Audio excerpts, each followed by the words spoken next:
Olá, cursistas! Sejam muito bem-vindos. É um prazer estar aqui com vocês. Meu nome é Guilherme Batista, sou graduado em Engenharia Elétrica e especialista em Engenharia de Segurança do Trabalho.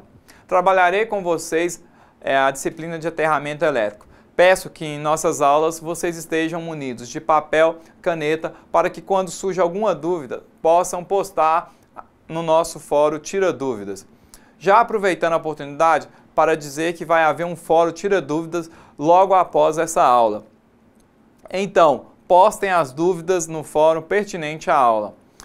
E para que tenhamos um bom resultado, será necessária a dedicação de vocês nos estudos e nas atividades na sala virtual. Mas também é muito importante que vocês estudem em casa. Vamos começar? Iniciaremos a nossa aula hoje falando sobre segurança pessoal em aterramentos elétricos. Para melhor compreensão de vocês sobre a influência da corrente elétrica e seus respectivos efeitos sobre o corpo humano, em caso de acidente devido à eletricidade, vou esclarecer alguns processos fisiológicos, em especial processos de ordem elétrica desenvolvidos no corpo humano. Em estado de repouso, uma diferença de potencial da ordem de 40 a 80 milivolts pode ser detectada entre a superfície e o interior das fibras nervosas. A concentração de íons das fibras nervosas são diferentes, sendo esta a causa dessa diferença de potencial. A polaridade da membrana da célula da fibra do nervo é invertida quando o nervo é exercitado. Assim, o processo de excitação dos nervos está simultaneamente ligado a um transporte de íons pelas fibras nervosas. Vejamos aqui. Um processo elétrico acompanha cada movimento dos músculos. Normalmente, as vias nervosas são responsáveis pela transmissão dos impulsos elétricos aos músculos. Em experiências, quando o músculo é posto sob tensão elétrica de tal forma que a corrente circule em seu sentido longitudinal, verifica-se que tanto o nível mínimo, assim como um acréscimo mínimo brusco de corrente, são necessários para excitar a contração muscular. Especial importância é dada ao acréscimo brusco de corrente, a DIDT, já que as experiências mostram que os acréscimos lentos de corrente ocasionam acomodações, trazendo com isto a ausência de contrações musculares. A regra mencionada valida para todos os músculos em seres vivos e também é exata para músculos do coração. O coração exerce a função de uma bomba de duplo circuito. Um circuito está em ligação com o pulmão, através do qual o sangue é enriquecido com oxigênio. E o segundo circuito está ligado ao sistema vascular do corpo, por meio do qual este é alimentado de sangue, rico em oxigênio. O coração possui em cada um dos circuitos de bombeamento duas câmaras, que são designadas por auricular e ventricular. Designadas por auricular e ventricular. As duas câmaras ligadas em série trabalham alternadamente, isto é, quando a contração das aurículas, os ventrículos enchem-se através do órgão atuador como válvula. E, seguidamente, o sangue sob pressão é bombeado por contrações para os circuitos que são ligados ao coração. Simultaneamente, as aurículas dilatam-se e recebem o refluxo do sangue. Na pulsação seguinte, impelem de novo para dentro do ventrículo.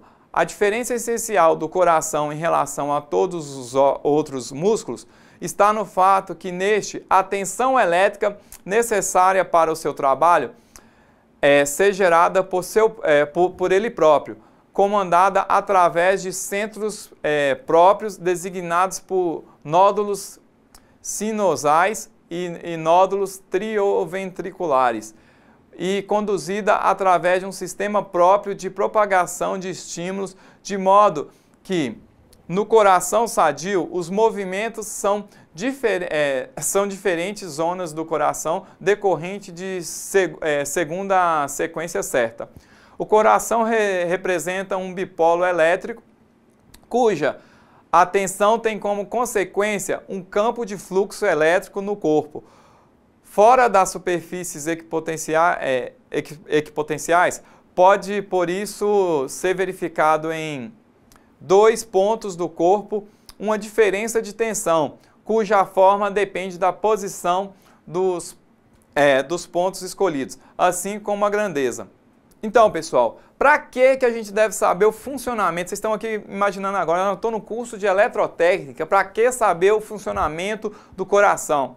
É importante na disciplina de aterramento elétrico a gente entender o funcionamento do coração, porque, como nós falamos nas aulas anteriores, um choque elétrico ele pode levar à fatalidade da vítima que sofreu choque elétrico.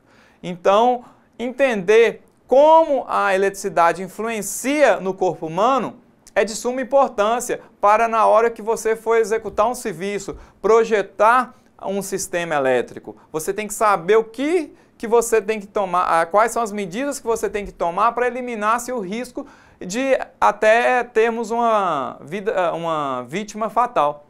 Então, para estudar sobre os efeitos de correntes elétricas sobre o organismo vivo, são de importância decisiva nos seguintes parâmetros: a intensidade da corrente elétrica, duração do efeito, percurso da corrente, frequência e elevação brusca da corrente. Esses diferentes parâmetros serão tratados para que nós tenhamos uma ligação com o acidente devido à eletricidade. O exame dos acidentes devido à eletricidade, no respeitante aos efeitos, mostra uma extraordinária variedade de manifestações, desde o choque elétrico, passando por ferimentos ligeiros e graves, até a morte. Do ponto de vista da prevenção de acidentes, deve ser especialmente considerados os acidentes com desfecho mortal. Também aqui há considerações diversas possibilidades. Em primeiro lugar, no caso de determinadas intensidades máximas de corrente e de tempo mínimo de duração do efeito sobre o coração, aquele subordinado, o sistema de comando e de transmissão dos estímulos pode ser afetado a tal ponto que o funcionamento ordenado do coração seja interrompido, ocorrendo, em vez da contração vigorosa dos ventrículos, a fibrilação ventricular, devido à corrente elétrica. Como consequência, o fornecimento regular de sangue às células do corpo cessa e as mais sensíveis dentre elas começam a morrer no espaço de alguns minutos. A fibrilação ventricular na pessoa humana era tida até ainda há poucos anos como irreversível. Entretanto, tornam-se conhecidos processos de tratamento clínico, como, por exemplo, massagens diretas no coração, como com o tórax aberto, e o desfibrilador, com os quais, em alguns casos, mas não em muitos, se pode eliminar a fibrilação ventricular. Em segundo lugar, podem ocorrer determinadas gamas de intensidades de corrente e, enquanto perdura a ação desta, uma contração da musculatura do tórax que impede os movimentos respiratórios da caixa torácica, o que conduz, em caso de suficiente duração, à morte por sufocação. Por último, ainda existe a possibilidade, principalmente nos acidentes com alta tensão, de que, tanto devido ao calor do arco voltaico, como também devido à passagem de corrente em si, se produzam queimaduras que tenham como consequência a morte imediata ou posterior. Bom, uma das funções do aterramento elétrico é assegurar que as pessoas nas vizinhanças do aterramento não estejam expostas às consequências de um choque elétrico que constitua risco à vida. Quando as partes do corpo humano são submetidas a diferenças de potencial, a mesma é percorrida por uma corrente elétrica que pode resultar em diversos efeitos para o indivíduo, configurado em diversas situações, condições de risco. Para compreender os perigos do choque elétrico em pessoas localizadas na região da malha de aterramento durante a falta de terra, a definir os critérios de segurança de um aterramento, alguns conceitos importantes que abordaremos nesta aula. Dentre os potenciais que determinam o nível de segurança do aterramento estão a tensão de passo, a tensão de toque máximo e a tensão transferida. Tensão de passo é a diferença de potencial estabelecida entre os pés de uma pessoa separados por uma distância de 1 metro quando há passagem de corrente no solo local. Pessoal, a tensão de passo ela é gerada devido ao quê?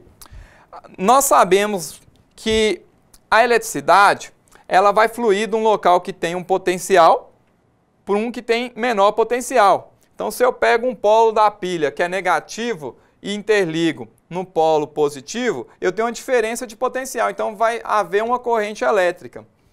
Então, quando eu tenho uma malha, aqui é uma haste de aterramento, se houver uma falta de fase, fechar um curto, cair um raio até num sistema, numa malha de aterramento, vamos supor que caiu um raio. Então, essa corrente que vai vir aqui no aterramento, ela vai ser dissipada na terra. Pode ocorrer pelo espaço, se a pessoa estiver com os pés juntos, a tendência é diminuir essa diferença de potencial. Agora, se ela estiver com os pés abertos, então a pessoa está com os pés abertos aqui, ó, eu posso ter um potencial aqui e outro potencial aqui. Vamos dizer, eu poderia ter um potencial aqui de 50 volts. E aqui eu tenho um potencial de 270 volts. Então aqui está tendo uma diferença de potencial do pé direito para o pé esquerdo do indivíduo de 220 volts. Isso vai gerar uma corrente elétrica passando pelos pés da pessoa. Então, quando vai se fazer um aterramento elétrico, tem que se pensar também em fazer medidas para eliminar a tensão de passo. Então, isso ocorre muito em fazendas. O pessoal perde muito gado porque cai um raio na cerca e aparece aquele tanto de gado morto. Por quê? Porque as patas do gado, elas são muito espaçadas uma da outra. Então, assim, dá uma diferença de potencial entre as patas e assim passa-se uma corrente pelo corpo, levando a vitimar o gado.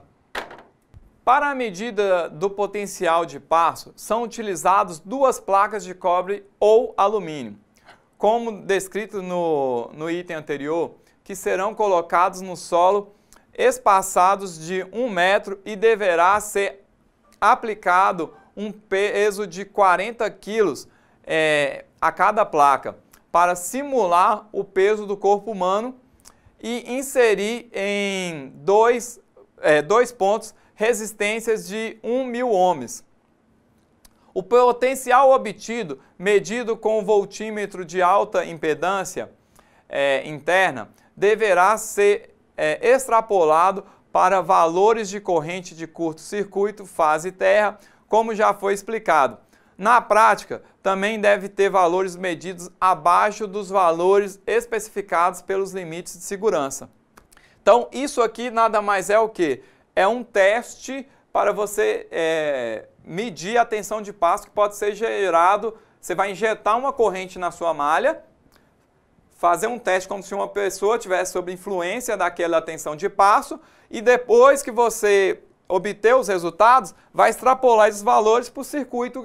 Se tivesse um curto-circuito numa subestação, eu vou extrapolar para os valores de tensão da subestação. Se for uma residência, um comércio, eu vou considerar os valores de curto-circuito do comércio. Outro risco que nós temos envolvendo a eletricidade, então nós já falamos tensão de passo. Eu vou falar agora com vocês outro risco que é a tensão de toque. A tensão de toque, ela é a diferença do potencial percebida por uma pessoa quando esta se encontra-se com uma parte do corpo em contato com alguma estrutura do aterramento e outra parte em contato com a superfície do solo ou um potencial diferente do primeiro. Para a determinação do potencial de toque, utiliza-se duas placas de cobre de alumínio com superfície bem polidas, de dimensão 10 por 20 centímetros e com um terminal próprio para interligação com os terminais do voltímetros. Essas dimensões simulam a área do pé humano e para simular o peso deve-se colocar 40 kg sobre cada placa, admitindo-se um peso humano de 80 kg. Deve ser usado um voltímetro de alta sensibilidade, caso com a impedância interna, e intercalar entre os pontos de medição uma resistência com o valor de 1000 ohms para cada simular a resistência do corpo humano. A seguir, mede-se o potencial entre o solo. A placa é colocada a 1 metro de distância do pé da estrutura e a estrutura metálica no ponto de alcance da mão com a resistência inserida entre estes dois pontos. Deve-se efetuar a medida em todos os quadrantes do solo, com a relação da estrutura a verificar-se se os pontos da estrutura onde se aplica o voltímetro estão limpos, livres de pintura, oxidação e outros. Então, pessoal, vou voltar aqui no slide anterior. Então, para falar com vocês um pouquinho mais, para vocês pegarem a diferença da tensão de passo e a tensão de toque. Então, a tensão de passo, ela vai existir devido ao espaçamento entre os pés do ser vivo, seja ele um animal ou seja ele um ser humano. A tensão de toque, ela é gerada quando a pessoa entra em contato com a parte que está energizada por algum motivo. Nós vamos ter até dois tipos de tensão de toque, dois riscos de toque. Eu tenho um risco com toque direto e o risco com toque indireto. Toque direto é quando eu pego em algo que era para ter eletricidade, por exemplo, um cabo elétrico de fase. Eu peguei, eu tive um choque por contato, né? Então a tensão de toque ali que eu vou ter. Essa tensão de toque, ela vai ser o quê? Eu encostei em algo que está energizado e aqui eu tenho um potencial. E aqui na Terra eu tenho outro potencial. Então eu vou ter aqui o quê? DDP, uma tensão. Essa é a tensão de toque. Aquele método que eu expliquei para vocês anteriormente aqui é para me medir a intensidade dessa tensão de toque dependendo do sistema. Por exemplo, isso aqui é um motor elétrico. Eu posso fazer aquele teste colocando uma placa aqui e uma placa no piso para simular. E coloco o voltímetro e simulo qual seria a tensão de toque aqui. E lembrando, aterramento é de suma importância para se eliminar essas tensões. Outra que nós temos é a tensão de mesh, que é a máxima tensão de toque encontrada em uma malha de aterramento para determinada corrente de falta.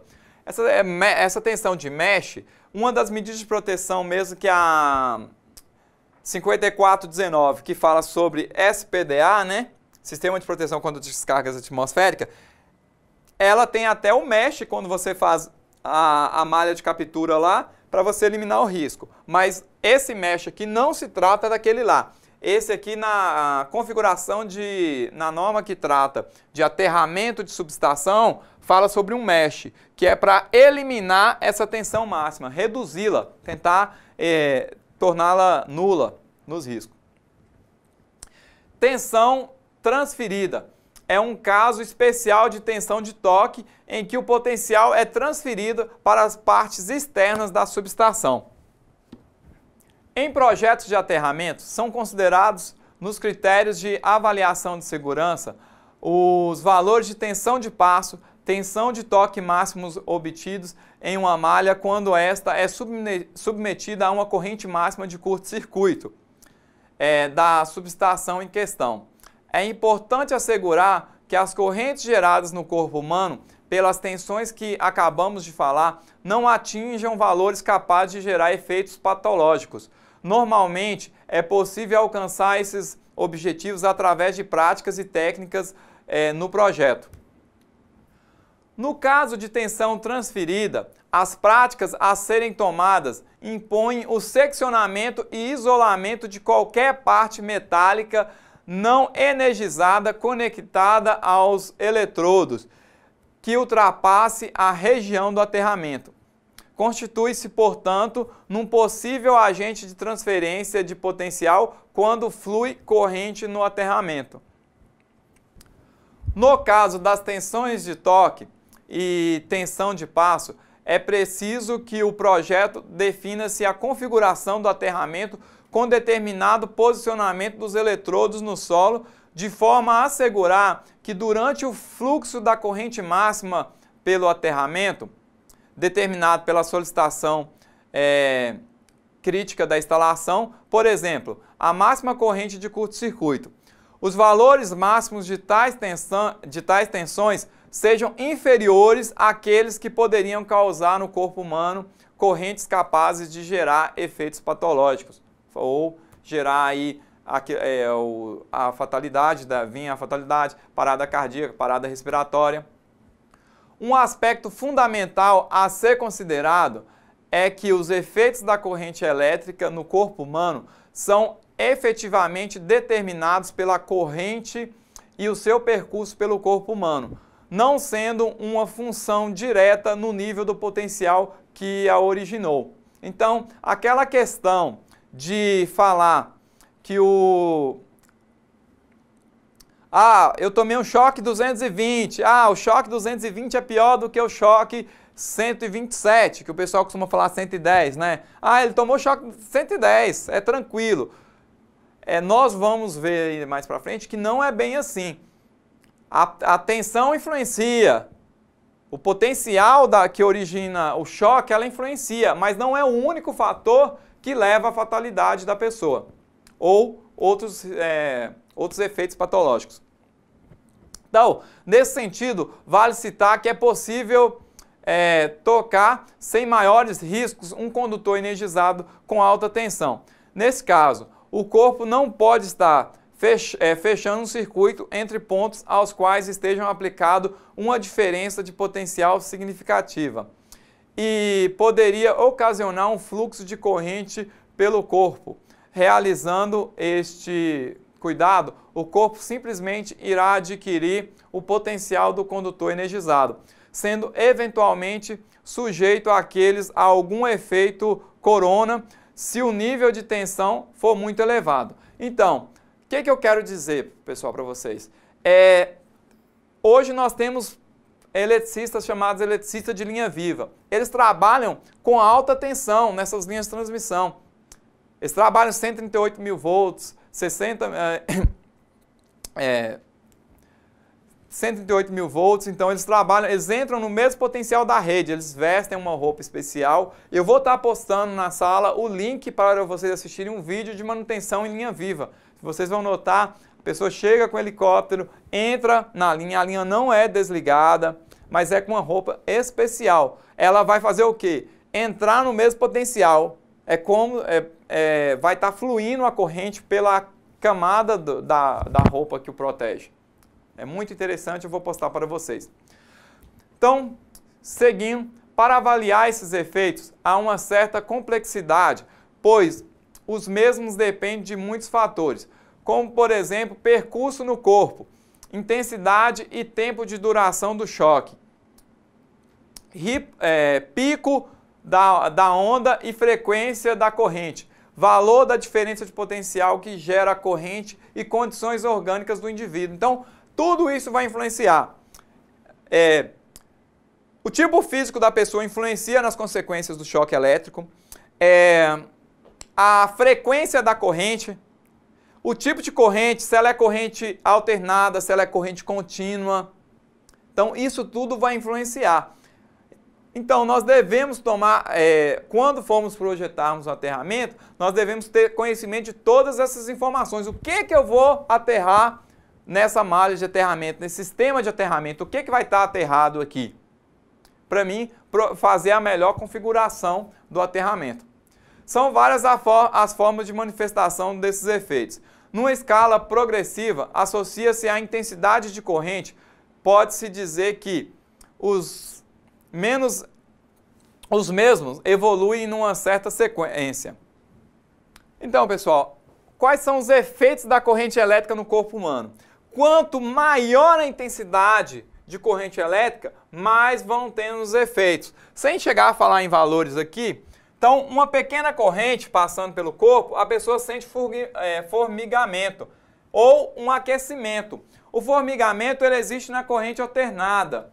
Então, quando você toma um choque na tomada, aí, por exemplo, mesmo das nossas redes aí no Brasil, né? É uma corrente alternada que chega na sua tomada, então você vai sentir um formigamento. Esse é o mais brando dos efeitos. Se você estiver mexendo com corrente contínua, o que é corrente contínua? Baterias utilizam corrente contínua. Então, se eu utilizar, pegar em dois polos da bateria, de uma pilha, eu posso começar a sentir um aquecimento. E isso é o mais brando. A bateria é 12 volts, 24 volts, mas ela pode ter efeitos danosos também, dependendo dos outros configurações da questão do corpo humano, do corpo molhado, entre outras questões. Depois disso, se a corrente for aumentando, nós vamos ter enrijecimento muscular ou aquela contração dolorosa. Inibição dos centros nervosos, com possibilidade de parada respiratória. Vai se aumentando a corrente, então eu vou ter mais efeitos. Alteração do ritmo cardíaco. Em alguns casos, causando fibrilação ventricular. E a outra consequência, a corrente maior ainda, pode ter ocorrência de queimaduras profundas com necrose dos tecidos. E por último, uma corrente muito elevada pode até ocasionar alteração no sangue, provocadas por efeitos térmicos e eletrolíticos da corrente. Então, esses são os efeitos que eu posso ter devido, né, à passagem de corrente elétrica por um corpo humano ou um corpo de um ser vivo, né? Formigamento, contração muscular, inibição dos centros nervosos, alteração do ritmo cardíaco, queimaduras e até alteração do sangue. A intensidade da corrente resultante no corpo depende basicamente da diferença de potencial aplicada e da impedância apresentada pela parte do corpo percorrida pela corrente. Então, quando você entra em contato com o circuito energizado, você vira praticamente um componente elétrico. Você vai virar ali um condutor que você vai ter uma certa impedância elétrica. Então, é como se eu ligasse um equipamento mesmo, ele vai consumir, vai passar por ele a eletricidade. E dependendo dessa corrente que passa por ele, vai ter os efeitos. Tal impedância contém duas componentes. A impedância interna do corpo, a ZI, né? E a impedância da pele, a ZP. Como é representado pelos circuitos equivalentes abaixo. Então aqui, ó, eu tenho uma impedância ZI, uma impedância interna do corpo, e vou ter uma impedância ZP, da pele. A pele nossa tem uma certa impedância, o corpo interno nosso tem outra impedância, porque justamente internamente nós vamos ter mais líquidos, fluidos, que muda a impedância do corpo. Com isso, nós vamos ter depois uma impedância ZP aqui da pele, com a resistência, então apresenta uma resistência, e então eu tenho resistência da pele e resistência interna, impedância interna e impedância da pele. A impedância total do corpo é a função da tensão aplicada representado por um valor da ordem não superior a 1 kΩ. Choque entre mãos ou entre mãos e pés do mesmo lado. Para 95% da população, a diferença de potencial superior a 200 volts, o valor da impedância é bem maior para tensões inferiores. Para tensões inferiores a 50 volts, a impedância da pele exerce um papel importante na limitação da corrente. Entretanto, à medida que a tensão cresce, sua importância é diminuída até que a ruptura da pele nos pontos de contato elimine tal impedância no circuito equivalente. Neste caso, algumas vezes observa-se inclusive a marcação de pontos de injeção de corrente no corpo. Nos instantes iniciais, a corrente é praticamente limitada apenas pela componente interna da impedância, que tem a ordem de 500 ohms. Tal impedância é que limita ondas impulsivas e de curta duração. O que nós vamos ter, pessoal? Tem uma norma do Ministério do Trabalho, a NR12, hoje que trata sobre segurança em máquinas. E ela prevê que deve ser aterrado todos os componentes da máquina que possam vir a conduzir eletricidade. Por que isso? E ela também prevê a questão da utilização de extra baixa tensão nos comandos. Então, toda a parte de comando da máquina tem que usar extra baixa tensão, que são tensões até 50 volts em corrente alternada ou até 120 volts em corrente contínua. Isso por causa justamente dessa impedância do corpo aqui. Até 50 volts contínuo, o indivíduo não sofre nenhum efeito. Ele pode entrar em contato direto com a fonte, que não sofrerá nenhum desses efeitos. Ele está sofrendo o choque elétrico? Sim, está passando por ele uma corrente elétrica, mas ele não vai ter efeitos danosos. O percurso da corrente no corpo humano, em caso de acidente, é importante na medida em que o coração possa ser afetado pela corrente. Na maioria dos casos, os pontos de entrada e saída da corrente encontram-se nos pés e nas mãos. Considerando circunstâncias especiais, como por exemplo a manipulação de aparelhos elétricos em salas, também o peito e as costas são pontos de passagem para a corrente elétrica. Um dos maiores perigos e perigosos percursos da corrente elétrica para o ser humano é quando ele passa pelo coração.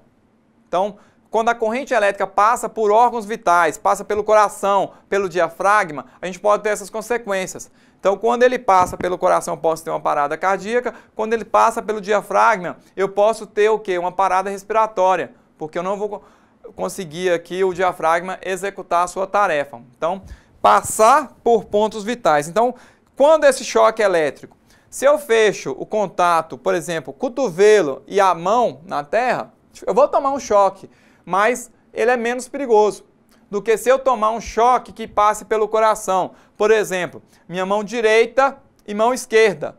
Se eu fechei contato entre minha mão direita e minha mão esquerda, o que vai acontecer? A corrente vai entrar pela uma das mãos e passar pelo coração. Mão esquerda, pé direito. É outro também que passa pelo coração. Grande risco de vir a ter uma parada cardíaca e parada respiratória. Então, o percurso da corrente pelo corpo, ele influencia bastante nas consequências também que vai ter do choque elétrico. Além disso, o percurso da corrente tem importância decisiva porque influencia a resistência elétrica de maneira determinante, tornando-se assim ele próprio um parâmetro para a intensidade da corrente que se origina. A resistência elétrica compõe-se a resistividade interna do corpo, a estas se juntam a resistência de isolamento constituídas por peças de vestiário ou sapatos. Foram efetuadas extensas pesquisas sobre a grandeza e a influência dessas diferentes resistências parciais. para a consideração das circunstâncias sobre o ponto de vista de prevenção de acidentes. As possíveis resistências suplementares são, no entanto, de importância secundária, porque os dispositivos de proteção têm que ser preparados e eficazes de maneira a representarem ainda uma proteção eficiente, mesmo nas mais desfavoráveis circunstâncias. No ponto de passagem da corrente, a pele é afetada muito rapidamente. Na maioria dos casos, é segregada a transpiração. Caso já não exista, a pele sofre perfuração elétrica. Neste momento, a resistência de passagem baixa para um valor desprezível. Também as peças do vestuário, que possuem em si um elevado valor de resistência, perdem quase completamente quando tenham absorvido basicamente umidade devido, por exemplo, à transpiração. Nessas circunstâncias, parece conveniente, por razões de segurança, considerar apenas uma resistência interna do corpo.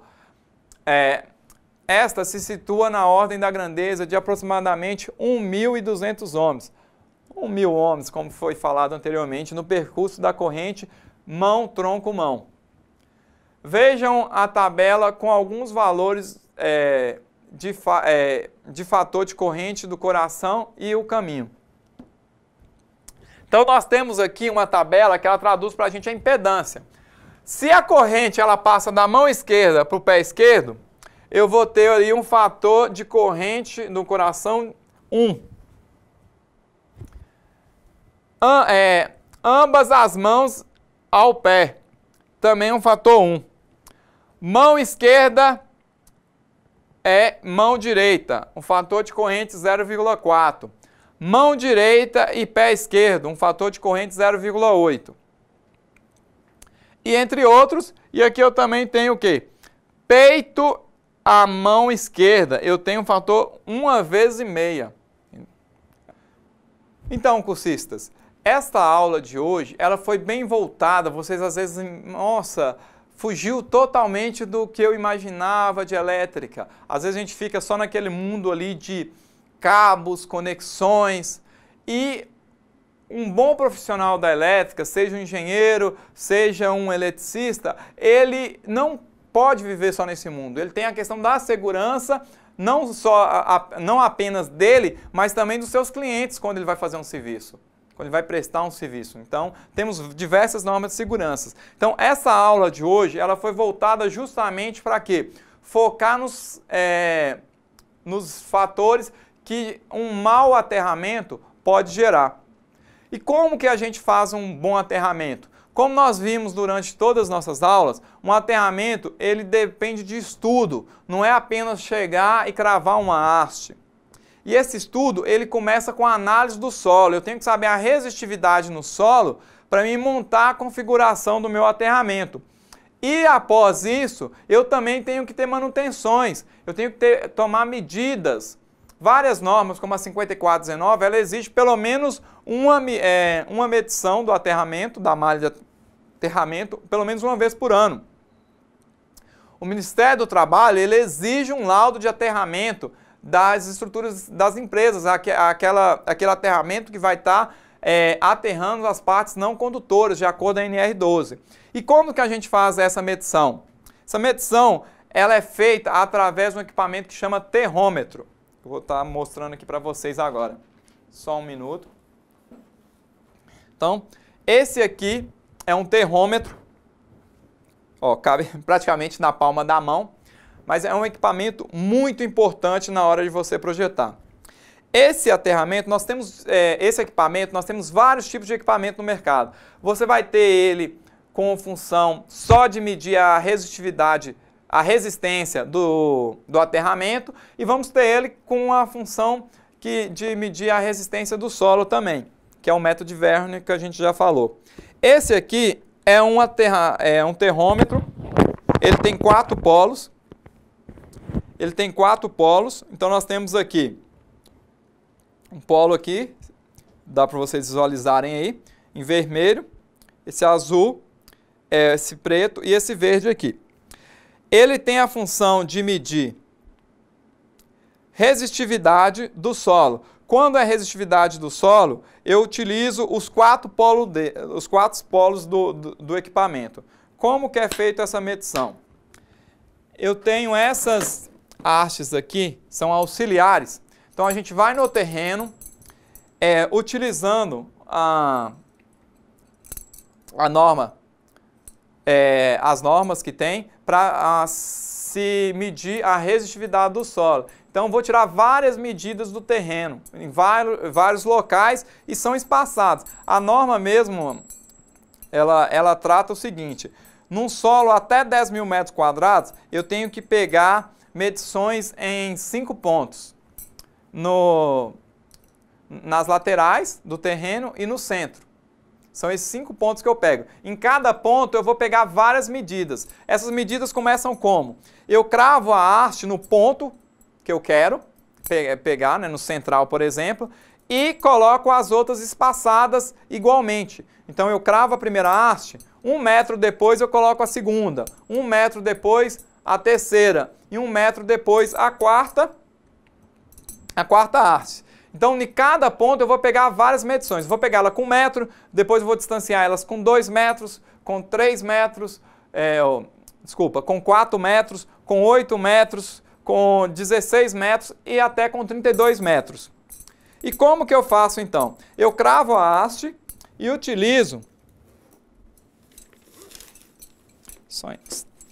esses cabos aqui, ó. Então tem um cabo mais curto, tem um outro mais longo. Vem junto com o equipamento, vem 4 cabos desse aqui. Ele tem um bornezinho aqui que eu vou estar conectando na haste. Então, esse borne aqui eu conecto na haste.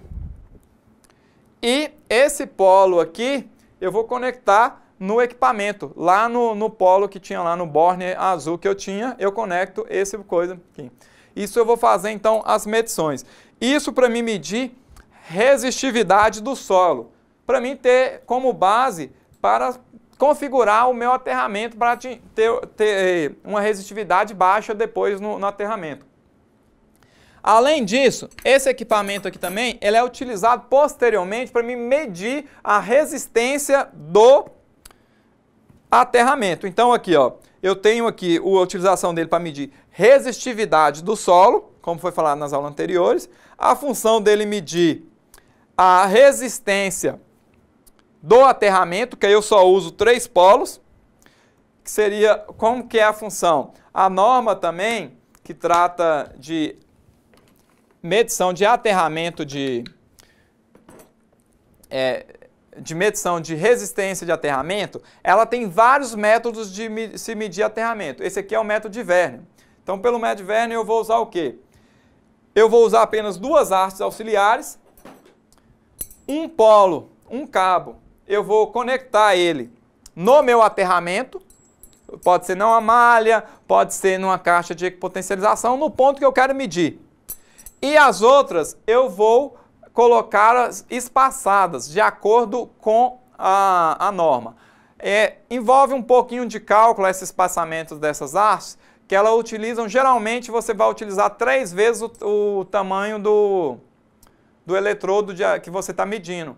Por exemplo, se seu aterramento usa haste de 2,40 metros, a última haste vai ficar a 3 vezes 2,40 e a segunda fica a mais ou menos 60% dessa distância.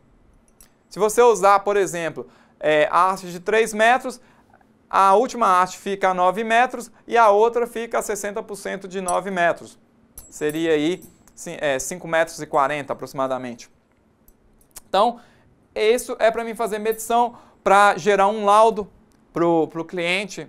Às vezes, hoje, por exemplo, o Ministério do Trabalho exige esse laudo, então eu vou utilizar esse equipamento aqui, que se chama-se terrômetro. Ele é utilizado para medir resistência de aterramento e resistividade do solo. Outra função que esse equipamento aqui tem também é medir tensão. Tem um Vzinho aqui que ele mede tensão, que ele vai medir correntes espúrias. São correntes que estão sendo injetadas no solo e podem até afetar seu sistema. Se tem um sistema, às vezes, eu tenho um sistema, um cabo telefônico passando no solo e ele está sendo afetado, dando chiado, essas coisas, pode ser por correntes espúrias. Então, esse equipamento também aqui serve para isso, mas não é o nosso foco. O nosso foco é aterramento, então. Para se medir um aterramento, qual equipamento se usa? Eu vou usar um terrômetro, ok? Então, para se medir a resistividade do solo, eu uso o terrômetro. Este equipamento aqui. Pessoal, foi muito bom estar com vocês nessas aulas. Espero que vocês tenham absorvido o máximo de conhecimento. Busquem outras fontes de pesquisa, busquem pesquisar na internet, leem bastante livros, porque aterramento elétrico é de suma importância hoje na sociedade. Com essa onda que está tendo de segurança do trabalho, em trabalhar com eletricidades seguras, aterramento é uma grande ferramenta. Um aterramento eficiente salva vidas. Muitas das vezes, profissionais ignoram o aterramento, acham que é só cravar uma haste, mas não é apenas isso. Aterramento salva vidas. Bom, com isso nós encerramos os assuntos da nossa videoaula, do nosso curso. Eu espero que vocês tenham gostado e que tenham absorvido ao menos um pouco aqui do conhecimento. Lembrem-se de acessar a sala virtual, participar do fórum e postar suas dúvidas. Estarei lá no Fórum Tira Dúvidas para tirar qualquer dúvida de vocês, informação sobre o equipamento, sobre as aulas, sobre aulas anteriores também, estou à disposição. Não se esqueçam de estudar em casa e muito obrigado.